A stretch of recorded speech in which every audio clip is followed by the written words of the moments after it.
Bueno, hermanos, como decía el pastor Otto, este tema es un tema importante para todos nosotros. Querramos o no, tenemos vínculo con el tema dinero, posesiones materiales, y la economía es el ambiente o entorno en el que todos nosotros vivimos y nos desenvolvemos y hacemos negocios y ejercemos nuestras profesiones. Pues estamos en un entorno económico, es como un clima, por así decirlo, donde nos encontramos, y es bueno entenderlo. En los países donde los climas son más hostiles que el nuestro, hay mucho frío en un momento dado, hay mucho calor en otro momento dado, la gente ve antes de salir, la gente dice, bueno, este invierno, pensando meses antes, este invierno va a ser difícil, comienza a comprarse abrigos, comienza a comprarse botas, comienza a tomar previsión. Aquí no tenemos tanto esa cultura porque tenemos básicamente una misma temperatura casi todo el año con sus subidas y sus bajadas, pero ciertamente las temperaturas implican y llaman a la gente a prepararse. Bueno, el clima económico también debería tener en nosotros ese mismo efecto. Nosotros deberíamos ser capaces de proyectar un poco lo que va a ser la temporada ciclónica o no de la economía y poder entonces tomar las previsiones del lugar. Y lo que traigo entonces en esta primera sesión, como se me ha pedido, es una presentación sobre la coyuntura económica y las proyecciones de las principales variables que tienen un efecto en nosotros. La idea es que podamos aterrizar qué significan estas cosas para nosotros. A veces nos quedamos en la parte teórica, los economistas, pero yo trataré de bajar lo más posible estas variables y estos números para que lo podamos entender y entender sus implicaciones para nosotros. Entonces, permítame poner aquí un reloj. Bien, lo primero es el crecimiento de la economía, cómo se ha venido comportando. Déjenme ver porque quería ver el tema de las pantallas, cómo están viendo todo. Miren, ahí hay un gráfico bastante largo de lo que es el crecimiento de la economía dominicana desde el año 71. Y como pueden ver, hay años de muchísimo crecimiento. Fíjense, en el 73 nosotros crecimos un 12%, 12.9%, casi un 13%. Pero el punto es que no es que veamos tanta historia, sino que si resumimos todos esos años en el cuadrito verde, ustedes se podrán dar cuenta que ahí resumo que el crecimiento de la economía dominicana desde el año 72 al año 2024 fue de 4.9%, casi un 5%. Si comparamos eso con el promedio de crecimiento de Latinoamérica, que es el cuadrito anaranjado, fue de un 3.2%. O sea, nosotros tuvimos casi 2 puntos porcentuales por encima del crecimiento promedio de América Latina. Eso es casi un 45% del crecimiento más. O sea, crecimos mucho más que América Latina en ese largo periodo de tiempo. Ahí estamos hablando de unos casi 50 años o 52 años para ser específicos. Eso le ha dado al país los tapones que tenemos. Eso ha producido que no importa en qué rincón de la ciudad y del país ustedes se muevan, ustedes van a ver edificios, carreteras, vehículos, motores, comercios, pequeños hoteles o grandes hoteles. Recientemente tenía un tiempo que no iba a la ciudad de Santiago y me sorprendió. Santiago hace unos años, la oferta hotelera de Santiago era un hotel súper viejo, ahí en el centro de la ciudad, el Hotel Matún, y uno que otro, pero ahora estuve en el Gran Almirante, que está recién remodelado, hermosísimo. El Hotel Odelpa tiene un hotel dentro o al lado de lo que es el nuevo mall de Ágora dentro de Santiago. y en las afueras también hay otro hotel de Odelpa, el Hospital Homs, que es un gran centro médico, tiene también anexo un hotel nuevo que se conecta con una especie de pasadizo, y me desplacé también hacia una iglesia en la circunvalación de Santiago. Yo decía, wow, pero esto es increíble, Santiago está hermosísimo, iluminado de noche, muchos sitios de comida. Si uno se mueve por San Francisco de Macorís es lo mismo, si van a Punta Cana es impresionante, ya en Punta Cana están reportando tapones y la gente que se fue para allá huyendo de los tapones y elevados. O sea, eso es crecimiento económico. Y aunque la gente a veces se queja y dice, bueno, pero yo no siento eso en el bolsillo. Bueno, si tú pones atención al bolsillo, sí también lo has sentido, lo has sentido. La mayoría de la gente, hay personas y grupos vulnerables que no, pero esto es lo que ha pasado en la historia. Es una economía que ha crecido de manera robusta, muy por encima de nuestros pares en Latinoamérica. Ahora bien, en particular, luego del COVID del año 2020, si ustedes se dan cuenta, ahí tengo un circulito rojo, el nivel de crecimiento ha bajado promedio a un 3.6. Todavía estamos tosiendo por el COVID. Todavía hay un efecto retardado de todo lo que pasó, no solamente en nuestra economía, que estuvo convulsionada, sino también en el mundo entero, que estuvo convulsionado. Hubo cosas que cambiaron para siempre. Hubo, digamos, unos síntomas de largo plazo. De hecho, hay gente que quedó con síntomas de largo plazo del COVID. Bueno, todavía las economías, algunas de ellas, han estado padeciendo de síntomas de largo plazo del efecto COVID. Fíjense ahí, como les decía, que hemos bajado a un crecimiento promedio de 3.6% para una economía que venía creciendo al 5% y baja. Bueno, crecimos al 5.2 en el 2021, luego al 2.2, luego al 5, luego al 2.1, vamos creciendo. Eso se siente. Uno siente que, como decimos aquí, no hay dinero en la calle. Las cosas como que no se mueven. Los negocios están tratando de sobrevivir, muchos de ellos, sobre todo los pequeños y los medianos. Y sí, es cierto, los números lo dicen, la economía está tosiendo, está recuperándose, por así decirlo, y si somos más concretos y hacemos como una especie de zoom en este año en particular, o desde el año 2024 para acá, este es el indicador mensual de actividad económica. Este no es el crecimiento anual, sino el crecimiento mensual. Entonces, si ustedes se fijan, las primeras columnas que están a su mano izquierda comenzamos en el año 2024, en enero, y fíjense cómo en enero comenzamos con un 3.9, llegamos a un 5 punto y tantos, y venimos sistemáticamente bajando desde julio del 2024. Sistemáticamente la economía se ha venido desacelerando hasta octubre de este año, que estamos creciendo al 1.1%. O sea, muy poquito. Entonces, la sensación que mucha gente tiene de que la economía no está bien es cierta. Eso es una buena noticia y una mala noticia. Bueno, eso es una mala noticia primero y una buena noticia al mismo tiempo. Una mala noticia es que estamos creciendo poco, ciertamente, pero una buena es que ya no podemos caer más bajito. De aquí para adelante.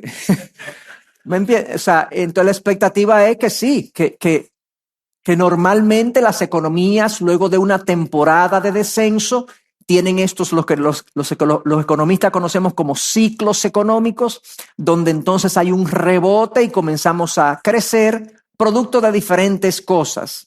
La misma autoridad económica, monetaria y fiscal comienzan a responder porque no quieren ver la economía en el suelo. Pero ciertamente eso es lo que hemos visto en los últimos 2 años, sobre todo en el último año y medio, desde julio del año 2024 hasta la fecha, ha habido una notable desaceleración. Eso es cierto.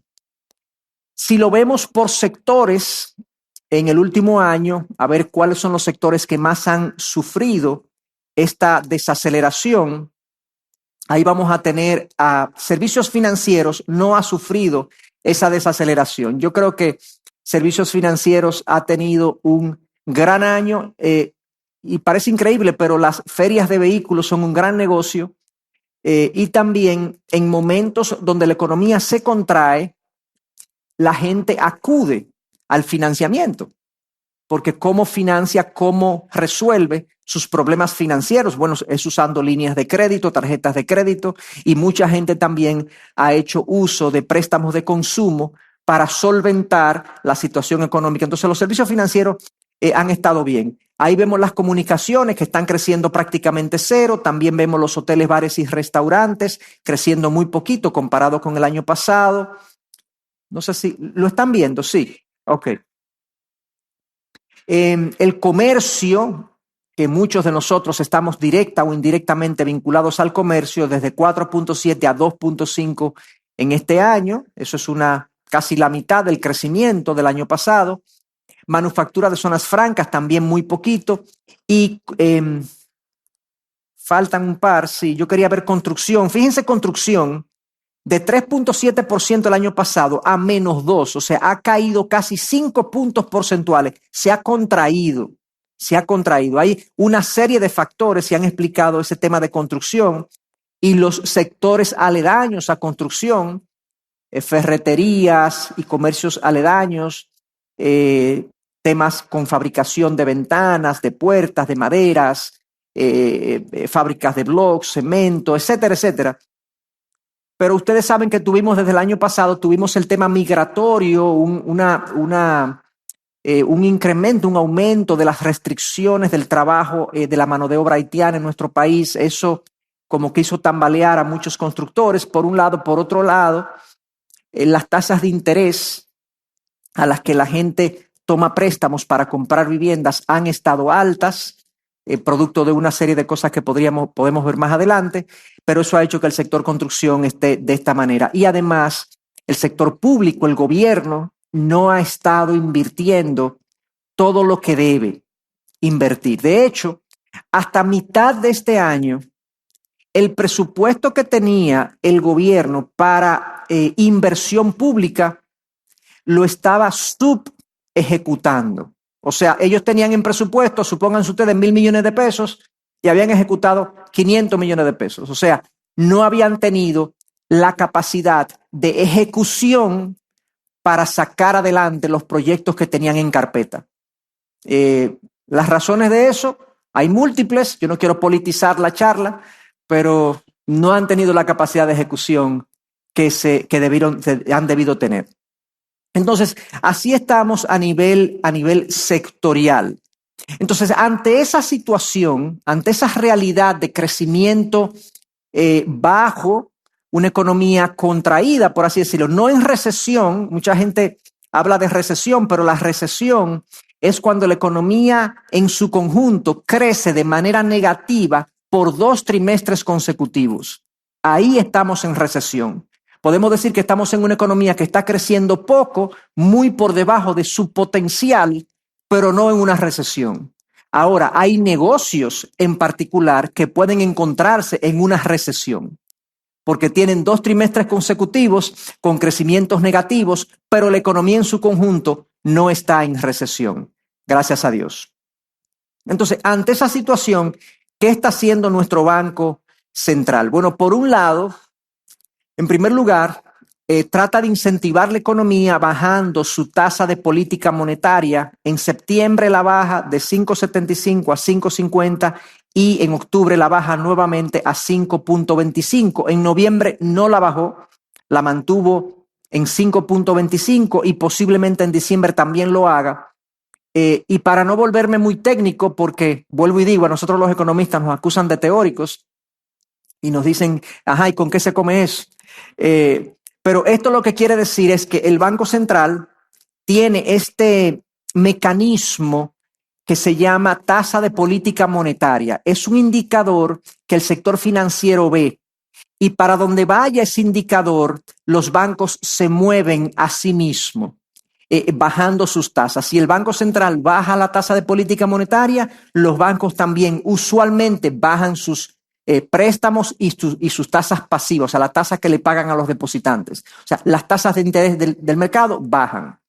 Entonces, lo que está haciendo el Banco Central es dando una señal de que vamos para allá, vamos a bajar las tasas para que la inversión comience a crecer y la economía comience a florecer. Pero, ¿qué pasa? Que cuando esto se hace y no se pone mucho ojo en lo que pasa en el tipo de cambio, en lo que pasa con la moneda, con el dólar, cuando las tasas de interés bajan en la economía dominicana, usualmente el dólar se aloca. Entonces es como un dilema, espérate, ¿hasta qué punto bajo la tasa? ¿Hasta qué punto estoy dispuesto a aceptar esta volatilidad del tipo de cambio? Y ustedes han podido constatar, los que tienen algún tipo de acceso al dólar y demás, que en las últimas 8 semanas el dólar ha ido a 64.60, ha bajado a 62.70, ha ido a 63.30, se ha movido muchísimo precisamente por estos intentos del Banco Central de bajar las tasas de interés. Dicho eso, ¿qué más entonces? A pesar de que han estado bajando la tasa, pero pongo un pero ahí, por la incertidumbre global, y las presiones inflacionarias del tipo de cambio que les acabo de mencionar, decide dejarla inmóvil en noviembre. O sea que por ahí, por el momento, el Banco Central se ha detenido en su intento de incentivar la economía, por un lado. Además de eso, el Banco Central desde julio desembolsó o está desembolsando de manera gradual unos 81.000 millones de pesos que se están colocando en diferentes sectores al 9%. Si alguno de ustedes tiene acceso a esos fondos, me deja saber, porque yo estoy buscando esos chelitos.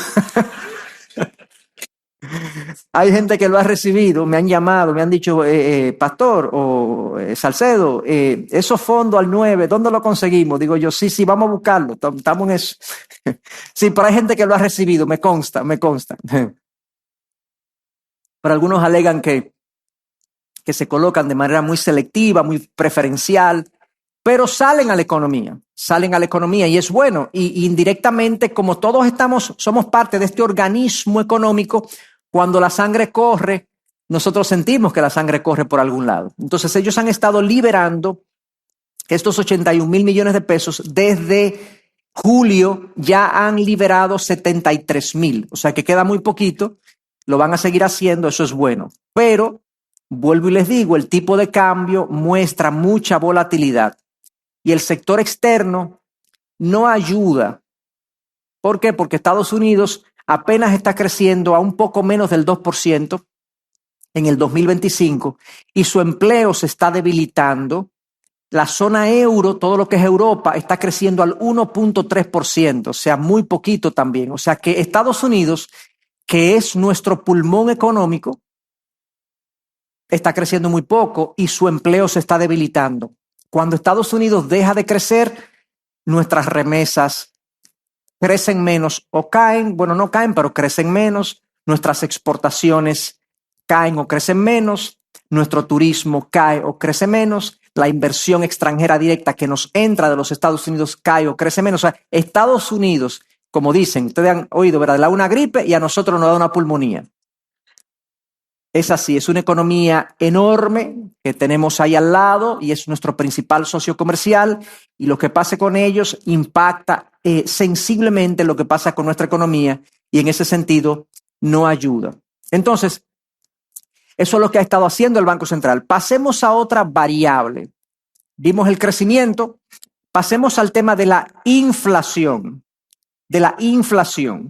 Esta es la inflación interanual. Lo que significa es que cada mes comparado con el mes anterior, con el mes previo, con el mismo mes del año anterior. Entonces, lo que esto nos dice es que en el año 2025, que es la rayita anaranjada, a octubre, la inflación interanual es de 4.23 a la fecha. La meta del Banco Central es terminar el año con una inflación de 4% más 1 o menos 1, o sea, entre 3 y 5%. Eso implica que vamos en la senda correcta, o sea, la inflación va según lo programado. Uno dice, bueno, pero la inflación ha sido más de un 4.23%, ¿verdad? O sea, los precios han subido más. Siempre se tiene la sensación de que lo que yo compro crece más de lo que el Banco Central dice, y uno a veces pone en duda lo que el Banco Central dice, pero en realidad la medición de la inflación es con una gran canasta de bienes y servicios, y realmente es hasta verificable que si la canasta está creciendo a esa tasa, aunque mi canasta esté creciendo a una tasa mayor. Eso se siente, eso es así, y no es solamente en República Dominicana, se siente en todos los países, porque lo que se hace es que se toma una muestra representativa de la canasta de consumo de bienes y servicios de la economía, y cada quien consume ciertos bienes de esa canasta, no de manera tan amplia. Entonces, el mensaje de este slide es que vamos en la senda correcta, y por lo tanto el Banco Central no va a tener que frenar la economía subiendo sus tasas de interés para controlar la inflación, porque la inflación está bajo control. Esto es una buena noticia. Cuando el Banco Central tiene la inflación bajo control, tiene libertad para entonces incentivar la economía a que crezca más. Y por lo tanto, eso es bueno. Además de la inflación, otro precio importante, bueno, la inflación es como la medición de todos los precios, pero un precio importante en nuestro país es el tipo de cambio. Este es el tipo de cambio diario desde, el primer dato ahí es 31 de diciembre del 2024. Entonces, diario, ¿qué ha pasado? Fíjense lo que ha pasado en octubre, noviembre y los primeros días de diciembre. Octubre, noviembre y los primeros días de diciembre, que son los tres últimos datos, O, N y D.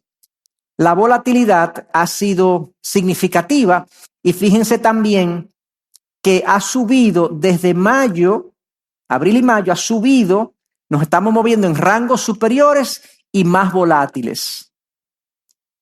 Hasta cierto punto, eso es lo que ha hecho que el Banco Central en su última reunión no bajara más la tasa de política monetaria, porque dijo, bueno, si sigo bajando la tasa, aunque la inflación está controlada, pero el tipo de cambio está dando peligrosas señales, y no quieren entonces poner en riesgo este tema que es tan importante para nuestro país como es el tipo de cambio, y han sido moderados en continuar estas bajadas de tasas de interés. Hasta ahora, la depreciación acumulada en el año es de un 5.37, aunque ha habido volatilidad, pero el tipo de cambio ha subido 5.37. Eso está dentro del rango razonable, o sea, no hay motivo para preocupación. Y eso es lo que precisamente quiero decir en el próximo slide. En este momento no hay una crisis cambiaria, no hay una crisis cambiaria. El nivel de depreciación, como ya les dije, es 5.4%. Además de eso, el déficit externo de nuestro país está controlado. Este año ha sido menor que el año pasado, y el dinero que nos ha entrado por inversión extranjera directa ha compensado el déficit exterior. O sea que tenemos dólares suficientes.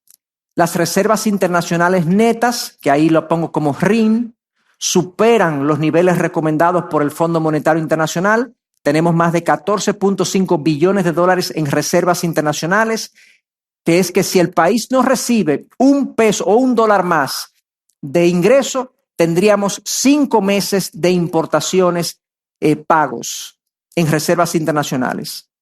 Y a septiembre de este año, la generación de divisas es robusta y crece 8.3%. Hay más remesas, más turismo, más exportaciones de minerales, más exportaciones no minerales y una alta inversión extranjera directa. O sea que no hay una crisis cambiaria, a pesar de que hay personas que temen, tienen un temor de que el tipo de cambio se vaya a salir de control.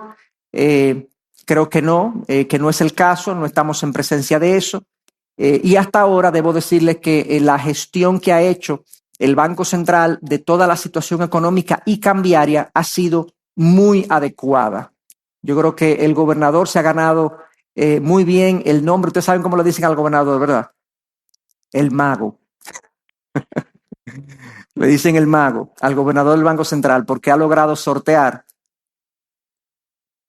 muchas situaciones con estabilidad. Miren aquí el detalle de lo que les decía. Ahí estoy sombreando las remesas, están creciendo al 11.4%. Los dominicanos en el exterior son adictos a enviar dinero para acá. Increíble, la economía americana está creciendo bajo, pero nuestra diáspora, nuestros hermanos allá en Estados Unidos siguen enviando una gran cantidad de recursos para nuestro país. Damos gracias a Dios por eso, por esa provisión. Nuestras exportaciones minerales, sobre todo las del oro, el oro ha subido de precio enormemente. Esas exportaciones han crecido 45%. 45%. El oro es un bien que en los mercados internacionales, cuando los mercados internacionales están en incertidumbre y hay volatilidad, hay muchos inversionistas que se refugian en reservas en oro. No es que compran un lingote y lo ponen en la casa o abajo del colchón, sino que hay fondos que invierten, hay depósitos de oro en múltiples lugares del mundo y se venden posiciones de ese oro, y el oro entonces es como un activo de refugio cuando hay volatilidad e incertidumbre internacional. Cuando pasa eso, nosotros tenemos, como saben, una mina enorme en Bonao, en Cotuí, la Barrick, y el oro se ha casi duplicado en su precio, y eso nos produce un 45% más de ingreso. Y por último, las exportaciones no minerales también están creciendo al 23%, y no tengo el cuadrito, pero abajo en la última fila dice inversión extranjera directa. Este año nosotros a septiembre hemos recibido 4.050 millones de dólares de inversión extranjera directa. Eso es un número enorme para nuestra economía. Es casi un 3% del PIB, de la economía total, que entró en un año para invertirse aquí. Por lo visto, la gente cree en nosotros, porque eso no está pasando en ningún país de Latinoamérica en esa dimensión. República Dominicana, a pesar de todas las quejas que nosotros tenemos sobre nuestro país, es un oasis a nivel internacional. A nivel político, estabilidad. Aquí no hay discusión ideológica, aquí no hay un grupo socialista con inclinación comunista peleando por el poder. Los que están en el poder y los que pudieran estar en el poder hablan en los mismos términos. Unos trabajan mejor que otros, pero hablan en los mismos términos de respetar el sector privado, de respetar la inversión extranjera, de que hagamos negocios. O sea, ese discurso es bueno para el florecimiento de la economía y ojalá se mantenga. Y eso ha producido también que muchos capitales vengan a República Dominicana. Como ustedes saben, Latinoamérica ha tenido una temporada donde el péndulo ideológico se ha ido a la izquierda, y en Chile había un gobierno casi comunista, socialista a ultranza. En Argentina había un gobierno socialista a ultranza. En Nicaragua también. En Uruguay también son socialistas, etcétera. O sea, hay en Brasil también, en Venezuela ni decir. O sea que muy pocos países mantienen esta orientación al negocio, y los inversionistas internacionales ven en República Dominicana con buenos ojos, aparte de que estamos en el medio, en el centro del Mar Caribe, ¿no? Y estamos muy cerca de Estados Unidos como mercado principal del mundo. Entonces, dicho eso, concluimos con esta parte del sector precios, inflación, tipo de cambio, sector externo. Miren la situación fiscal ahora. La situación fiscal es la siguiente.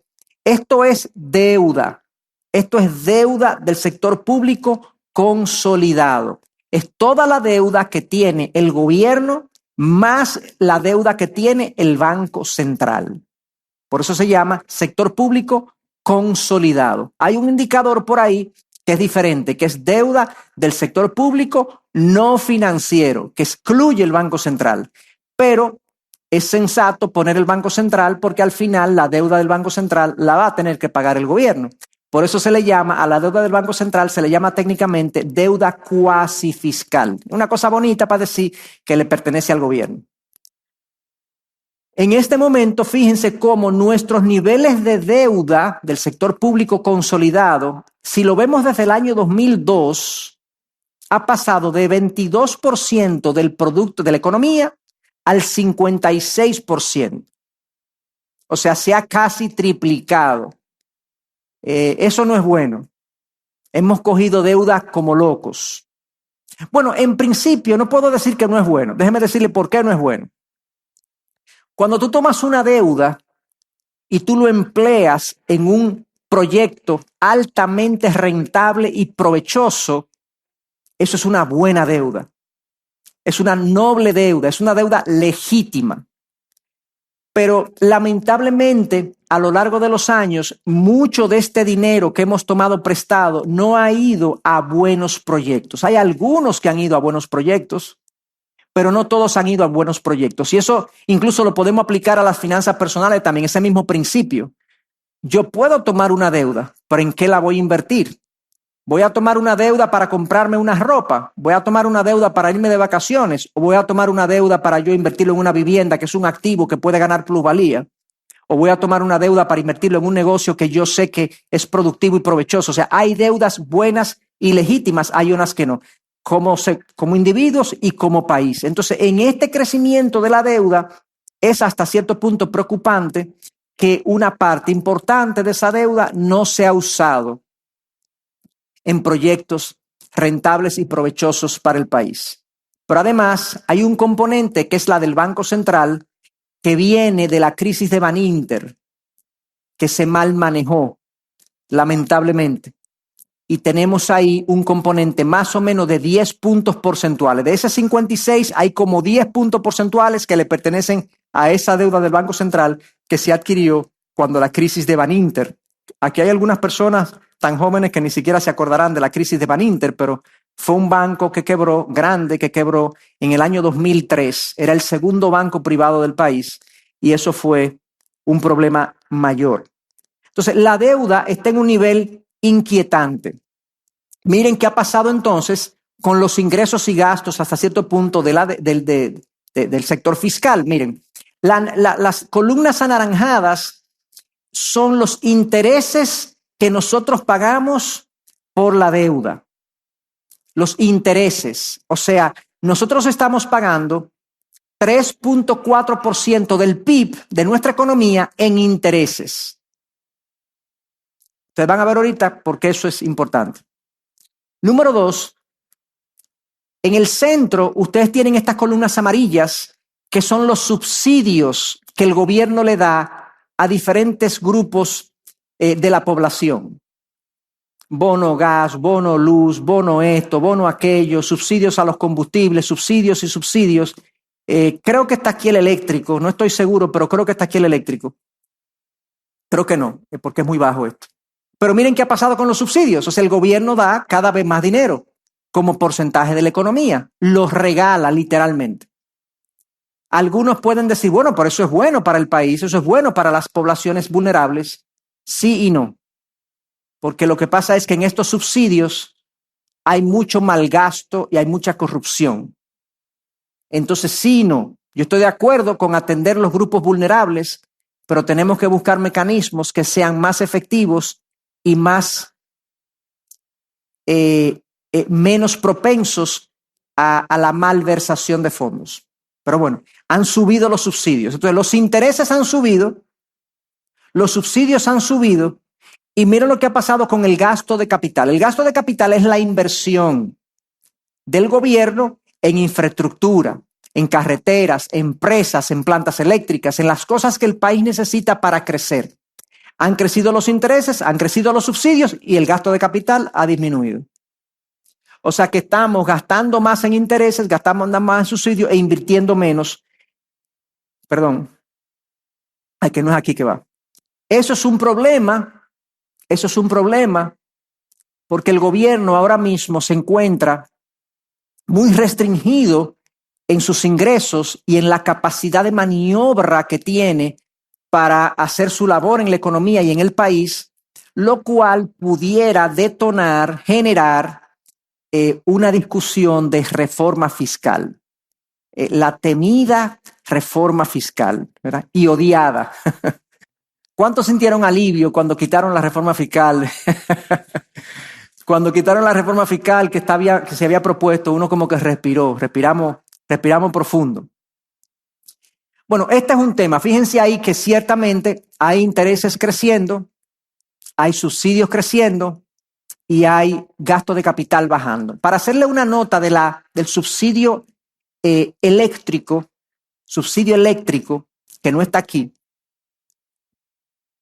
Ahora mismo el déficit del sector eléctrico es 1.6 billones de dólares al año. O sea, 1.600 millones de dólares al año. Lamentablemente, y vuelvo y digo, no estoy politizando en lo absoluto la charla, los avances que se habían logrado en el sector eléctrico se han echado para atrás por completo. Las pérdidas técnicas en la distribución andan por el 40%. O sea, de la energía que se sirve, el 40% se pierde en problemas técnicos. Y del 60% que se sirve, hay un porcentaje que no se paga, que no tengo el dato. Entonces, eso hace que el país tenga que gastar 1.600 millones de dólares. Ustedes lo calculan, son más de 100.000 millones de pesos. Eso es el 10% del presupuesto nacional del 2025, aproximadamente. O sea, es una enorme cantidad de dinero que se va en el subsidio eléctrico y lamentablemente no se han tomado las medidas con anticipación suficiente para bajarlo, porque para bajar las pérdidas, eso hay que planificarlo muy bien y eso es un proceso de muchos años. Pero ahí tenemos un cáncer del cual no se ha hablado mucho, pero ese cáncer también suma a estas tensiones que ya le digo que el gobierno no tiene maniobra y tiene que buscar más recursos. Esto es un resumen de los números. Realmente lo que yo quiero leer de aquí es el cuadrito verde que está abajo. Olvídense de los números, el cuadrito verde. Los intereses que estamos pagando en el 2025 representan el 23% de los ingresos del gobierno. Perdón, el 23% de los ingresos del gobierno. O sea, el gobierno recibe de la economía como ingreso, si ustedes se van ahí en el cuadrito un poquito más arriba, dice ingresos arriba como porcentaje del PIB. Fíjense que dice, en el presupuesto reformulado, dice 16%. ¿Lo pudieron ver? Déjenme ver si yo le pongo aquí. Se lo voy a poner con aquí. Ahí. Ingresos como porcentaje del PIB, 16% del PIB. Pero los intereses son 3.4%, que fue lo que vimos en este cuadrito.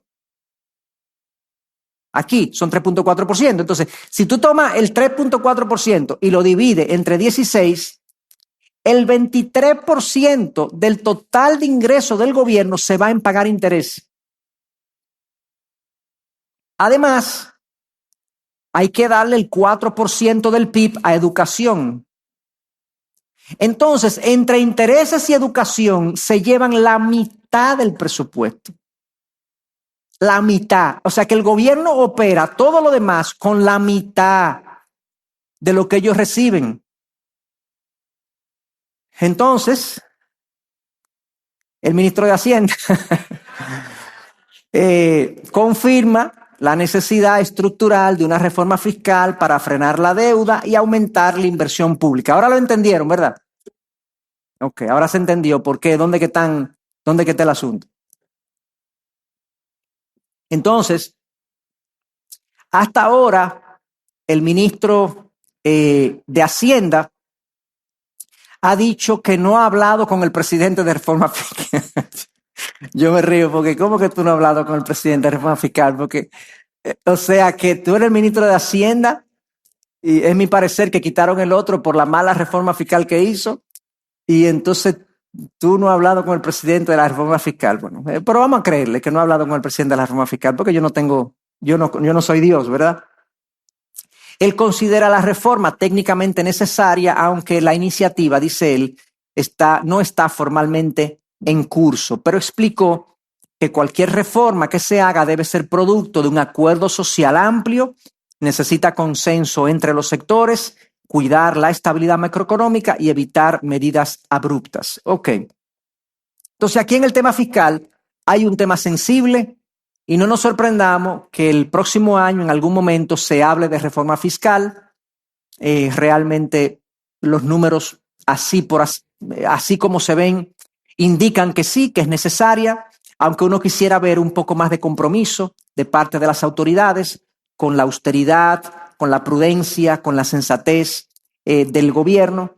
Pero bueno, ojalá en la misma reforma se plantee un pacto de gasto y de inversión que garantice hasta cierto punto la sensatez en la manera como se invierten los recursos. Veamos brevemente el entorno internacional. Ya estamos como aterrizando a la parte de proyecciones, porque fue para proyecciones que me dijeron que yo hablara, pero lo que pasa es que tenemos que ver qué está pasando y luego decir, por todo esto, vemos este panorama. Entonces, a nivel internacional, fíjense, aquí está el promedio de crecimiento mundial. La economía mundial viene decreciendo, creciendo cada vez menos. Eso para nosotros nos impacta porque esta es una economía abierta a los flujos internacionales de turismo, de exportaciones, de inversión extranjera directa. Todo lo que pasa a nivel mundial pues tiene un impacto en nosotros. Ahí vemos la India que está creciendo alto, China está creciendo muy bajo comparado con sus crecimientos anteriores. Canadá, que tampoco tiene mucho impacto sobre nosotros, una porción en el turismo. Estados Unidos, que está en las inmediaciones del 2%, lo cual es por debajo de su potencial. La zona euro, que anda por el 1.1%, y Alemania, que anda muy bajo también. Entonces, a nivel internacional, las proyecciones indican que es momento para la cautela en cuanto a lo internacional. No podemos en ningún caso pensar que los vientos son muy favorables a nivel internacional. Internamente tenemos nuestros retos y a nivel internacional hay desafíos porque la economía no está creciendo tan bien. En ese sentido, el Fondo Monetario Internacional dice esto: la economía mundial se está adaptando a un panorama transformado por nuevas políticas, algunas posiciones extremas respecto a la imposición de aranceles más altos se han moderado por acuerdos y replanteamientos posteriores, pero el entorno general sigue siendo volátil. Las perspectivas siguen expuestas a factores adversos. La incertidumbre prolongada, el aumento del proteccionismo y los shocks de oferta de trabajo podrían reducir el crecimiento. Esa es la última frase de lo que nos interesa. Ya, eso es. Menos crecimiento, vamos. Eso es lo que dicen. O sea, hay muchos elementos a nivel internacional. Sobre todo en lo que hablan aquí de los aranceles y del proteccionismo, es una cruzada iniciada por el presidente Trump de unas guerras comerciales que él ha iniciado. Tiene sus razones, tendrá sus motivos. No estoy de acuerdo en la manera como él ha procedido. Ha introducido a las economías y a las decisiones económicas mucha incertidumbre. La gente no sabe en qué pie está parado, los sectores económicos no saben en qué pie está parado, porque Trump, si mañana amanece con una gripe, pues le pone un arancel a Francia. O sea, algo como que uno no sabe a qué agarrarse, y eso es malo para la economía. Es muy malo para la economía. No hay forma de proyectar qué va a acontecer. Y a eso es que ellos se refieren, que esa volatilidad e incertidumbre introduce un componente de rezago, de letargo en el crecimiento. Estados Unidos en particular, como ya les mencioné, tiene un crecimiento modesto. Increíblemente, el gobierno americano como institución estuvo cerrado 43 días, producto de un tema que ellos tienen, una dinámica, un proceso que ellos tienen, que cada año el Congreso tiene que aprobar un presupuesto para que el gobierno siga abierto, siga funcionando, pero no lo lograron a tiempo y cerró 43 días, la más larga de su historia. Eso va a tener un costo en la economía dominicana de un 0.5% de su crecimiento este año. Esos 43 días le van a dar un golpe de 0.5% de crecimiento en este año, increíble. Número 2, en noviembre se recortaron 32,000 empleos en Estados Unidos, lo cual fue chocante porque lo que se esperaba, las expectativas eran que creciera el empleo. La inflación en septiembre creció, entonces hay un dilema de la Fed. La Fed es el Banco Central Americano, es si sigues recortando las tasas pero si las sigues recortando las tasas para incentivar la economía, ellos tienen el mismo dilema que el Banco Central aquí. Seguimos bajando las tasas para que la economía se encienda, pero si la bajamos mucho, me sube la inflación. Entonces tienen ese dilema. Esa es la situación en Estados Unidos ahora mismo. Entonces, dicho todo esto, estimados hermanos, ¿cómo vemos las perspectivas, ¿verdad? ¿Qué vemos hacia adelante? Aquí algunas afirmaciones que nos permiten proyectar números. En primer lugar, se mantendría incertidumbre internacional por conflictos geopolíticos e incertidumbre sobre el impacto final de los aranceles en Estados Unidos. O sea, hay un ambiente de incertidumbre. Número 2, se espera desaceleración de la economía de Estados Unidos hacia su nivel potencial. O sea, o con respecto a su nivel potencial, una desaceleración de la economía americana. Número 3, la Reserva Federal continuará en el 2026 reducción de tasas, pero se mantendrá por encima de sus niveles pre-COVID. Miren estas tasas de interés que tenía, esta es la tasa de interés de los fondos federales. Y fíjense, después del 2020, que es esto que está aquí, el año 2020, los niveles estuvieron bien bajitos, subieron enormemente, ¿ok? Y mire dónde están ahora. O sea, muy por encima, los niveles pre-COVID eran estos y están aquí arriba. O sea, eso es lo que mantiene frenada la economía americana y por lo visto así se van a mantener por un tiempo por los temores inflacionarios que hay en las economías. Número 4, las tasas internacionales entonces relativamente altas implicará que nuestro Banco Central tendrá dificultad para mantener bajas las tasas de interés en pesos. Entonces, han habido bajas en tasas de interés. Yo espero que las tasas de interés sigan bajando un poco más, lo cual es bueno para construcción y todo lo que eso conlleva, la demanda interna, la economía puede proyectarse un poco más, creciendo más, pero todavía tiene ciertas limitaciones. Número 5, aunque el gobierno dominicano tiene intención de aplicar una política expansiva, de invertir más y de gastar más, será limitada por restricciones presupuestarias, no tiene dinero. Vamos a decir como Milei, no hay plata. Ustedes saben que Milei dijo eso en su primer discurso. Fue la primera frase de su primer discurso como presidente. Milei es el presidente argentino y él entró diciendo, no hay plata. Y número 6, en vista de todo lo anterior, se espera dinamización del crecimiento dominicano, pero manteniéndose por debajo del potencial y mayor volatilidad del tipo de cambio. Entonces, estas son las proyecciones que nosotros entendemos van a acontecer. Ahí está desde el año 2020 este cuadro, pero no le pongan mucho caso a todo esto solamente como referencia. Crecimiento en el 2025, vamos a cerrar en la inmediación del 2%, perdonen. 2%. Para el año siguiente, la proyección es del 4%. Como escenario base. Es posible, perdonen, es posible, aquí está el 4%, que sea un poquito más, un poquito menos. Yo creo que va a ser un poco más, o sea, metiendo a inclinar por el escenario optimista, 4.3, 4.4. Si salimos del 2.2 de este año, 2.3 de este año y crecemos un 4.4 el año que viene, eso lo vamos a sentir positivamente.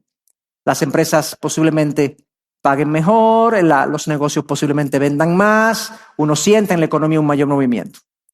La inflación también controlada, eso no hay que comentar mucho, en sus niveles meta, 4 este año, 3.5 el año que viene, ahí no va a haber muchas sorpresas. El tipo de cambio lo vemos cerrando cerca del 65 este año y el año que viene cerca del 68 aproximadamente. En cuanto a las tasas de interés, un descenso aquí, un aumento para el año que viene.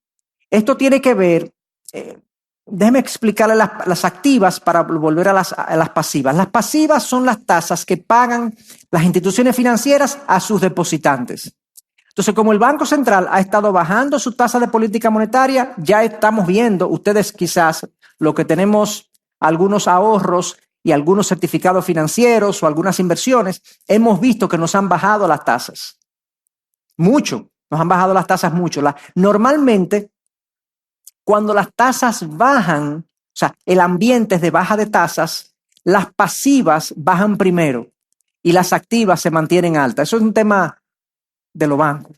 O sea, no debería ser. Ellos deberían bajarlo de manera proporcional, pero ellos, ¿verdad? Esta es la que me pagan a mí, esta es la que ellos cobran por los préstamos. ¿Está bajando la tasa? Ellos bajan la pasiva. Ok.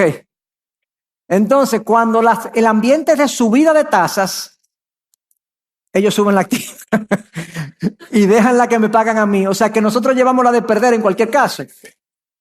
Pero ¿qué vamos a hacer? O sea, son los bancos que tenemos. O sea, pero es así. O sea, están bajando las tasas, han bajado las activas, las pasivas. Las activas vienen un poquito atrás, se están acercando y eso es lo que proyectamos ahí. Proyectamos un ambiente de bajada de tasas, activas y pasivas, pero la pasiva es posible que tenga que reajustarse un poquito hacia arriba y se ajuste el margen de los bancos, porque si se deja tan bajita, la pasiva, si se deja tan bajita, produce inestabilidad del tipo de cambio, porque la gente dice, pero para yo tener un dinero al 6,5% en pesos, mejor lo pongo en dólar al 5%, porque el dólar me da más estabilidad. Entonces, lo que vemos a nivel de tasas es que van a bajar todas y la pasiva va a bajar, pero puede ser que repunte un poquito por ese tema cambiario. Entonces, ese cuadro que está ahí, ustedes le pueden tomar fotos y demás, pero ese es el escenario. El escenario es mejora en el crecimiento, estabilidad de precios, cierta volatilidad cambiaria y bajada de tasas, tanto pasivas como activas, y eso es parte de lo que explica el mayor crecimiento, una mejor, por así decirlo, un mejor comportamiento de la economía. Entonces, con eso concluimos el tema de proyecciones económicas. Ojalá le haya podido dar una idea del ambiente, del clima económico en el que nos encontramos.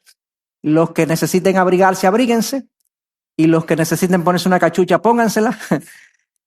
O podemos salir a la intemperie, porque las cosas yo creo que van a ir un poco mejor el año que viene, aunque siempre queda o va a quedar el signo de interrogación de qué va a hacer el gobierno con la temida reforma fiscal.